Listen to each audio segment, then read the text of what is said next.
mais voilà, on estime que les sunnites représentent environ 90% des musulmans aujourd'hui, et les chiites une dizaine de pourcents.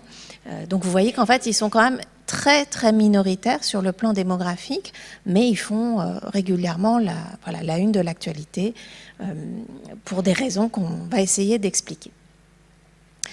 Voilà, donc vous avez là en termes de géographie la liste des pays où on va dire la question du clivage sunnite-chiite a une pertinence politique. Elle peut nous aider à comprendre, ce clivage peut nous aider à comprendre certaines des dynamiques politiques contemporaines.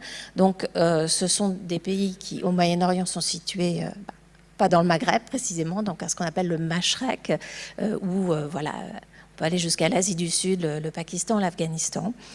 Et je vous mets là une carte voilà, qui vous montre de manière un petit peu plus fine la répartition. Alors sur cette carte, la question de quelles sont les frontières du chiisme, c'est une question complexe. Ici, c'est une carte qui est extraite de mon livre, donc vous voyez ce que j'appelle les chiites, par facilité aujourd'hui dans le monde contemporain, c'est tout ce qui est en rose. Et c'est les chiites qui sont majoritaires au sein d'un grand ensemble où il y a en fait pas mal de minorités qu'on peut appeler des minorités hétérodoxes du chiisme, c'est-à-dire qui ne suivent pas le courant majoritaire qu'on appelle le courant duodécimain. On verra pourquoi. Donc c'est voilà, donc les chiites duodécimains, donc qui sont majoritaires au sein des différentes communautés chiites, sont représentés en rose. Donc vous voyez que l'Iran c'est une grosse tache rose dans cette carte. C'est le seul pays aujourd'hui où le chiisme est la religion d'État. C'est pour ça que c'est très important. L'Iran, dès qu'on parle de chiisme, c'est important de comprendre le rôle de l'Iran dans la région en particulier. Et le chiisme est religion d'État en Iran depuis 1501 de manière quasiment ininterrompue. Et comme on le verra, cette identité religieuse est importante pour comprendre sa politique étrangère. Vous voyez également une belle tache rose au sud de ce qui est l'Irak aujourd'hui, donc Karbala, Najaf, en effet, le sud irakien, donc cette région frontalière avec l'Iran, est une région habitée en très grande majorité par des chiites. Les chiites sont majoritaires sur le plan démographique en Irak depuis la naissance de l'Irak en 1921. Donc vous voyez une belle tache rose aussi en Arabie Saoudite. Chose qui est moins connue, donc du côté de Bahreïn, tout petit État où les chiites sont majoritaires également. Donc il y a à peu près, alors là encore, les chiffres sont très contestés. Les cercles proches du pouvoir en Arabie Saoudite expliquent qu'il y a pas plus de 7-8% de chiites en Arabie Saoudite, donc c'est pas très grave.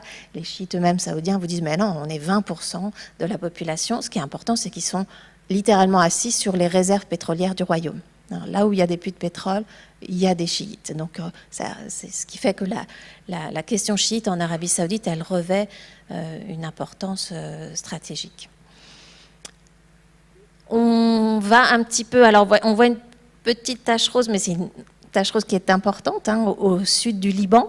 Je ne sais pas si vous voyez, parce que évidemment, on parlera du Liban, mais le Hezbollah libanais, dont vous avez tous entendu parler, c'est un parti politique et un groupe armé chiite qui est sans doute l'acteur non étatique contemporain le plus puissant actuellement au Moyen-Orient. On aura l'occasion d'y revenir. Donc la question chiite, elle est très importante dans le Liban contemporain. Et puis, alors, il y a d'autres petites taches. Vous voyez une tache orange, là, c'est les Zaïdites. J'ai prévu de faire développer le cas du Yémen un petit peu en détail, parce que je trouve que c'est un cas extrêmement intéressant, où vous allez lire dans les journaux que la question chiite, elle est tout à fait centrale pour expliquer le conflit civil actuel. Mais il s'agit d'une minorité du chiisme, dont je ne suis même pas sûre qu'on peut dire d'ailleurs que ce sont des chiites. Pour moi, les zaïdites sont zaïdites, et il n'y a pas forcément de raison de vouloir les catégoriser comme chiites, mais la question, en tout cas, est intéressante.